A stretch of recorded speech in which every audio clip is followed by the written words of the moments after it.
নমস্কার বন্ধুরা, welcome to update master. Primary interview প্রসেসে আজ কিন্তু বেশ বড়সড় কিছু পরিবর্তন লক্ষ্য করা গেছে। যারা আগামী দিনে ইন্টারভিউ দিতে যাচ্ছেন, আজকের এই অভিজ্ঞতাগুলো না শুনে ইন্টারভিউ দিতে গেলে কিন্তু মুশকিলে পড়তে পারেন। আজকের ক্যান্ডিডেটদের থেকে যা যা জানতে পারলাম তার নির্যাস নিয়ে চলে এসেছি আপনাদের কাছে। আজকের ইন্টারভিউ বোর্ডের সবথেকে উল্লেখযোগ্য 5টি বিষয় আপনাদের বলছি, খুব মন দিয়ে শুনুন।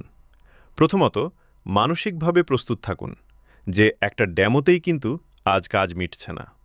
অনেক ক্যান্ডিডেটকেই আজ একের বেশি ডেমো দিতে বলা হয়েছে, তাই দ্বিতীয় ডেমো অবশ্যই রেডি রাখবেন। দ্বিতীয়ত, এবং এটা খুব গুরুত্বপূর্ণ, বিষয় বহির্ভূত ডেমো।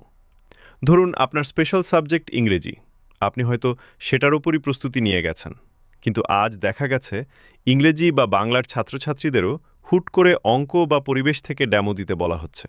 অর্থাৎ আপনাকে প্রাইমারি লেভেলের সব সাবজেক্টেই বেসিক দখল রাখতে হবে। তৃতীয়ত, সময়ের ব্যাপার।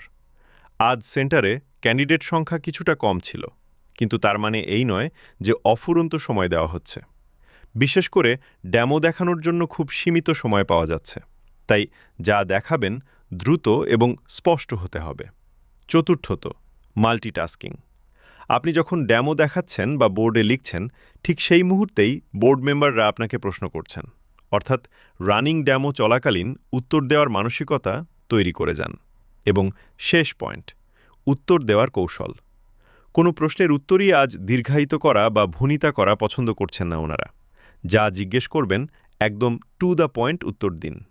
জানা না থাকলে বিনয়ের সাথে না বলুন, কিন্তু অযথা উত্তর বড় করবেন না।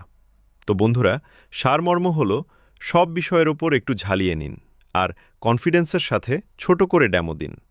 ঘাবড়ানোর কিছু নেই, জাস্ট স্ট্র্যাটেজিটা একটু বদলাতে হবে।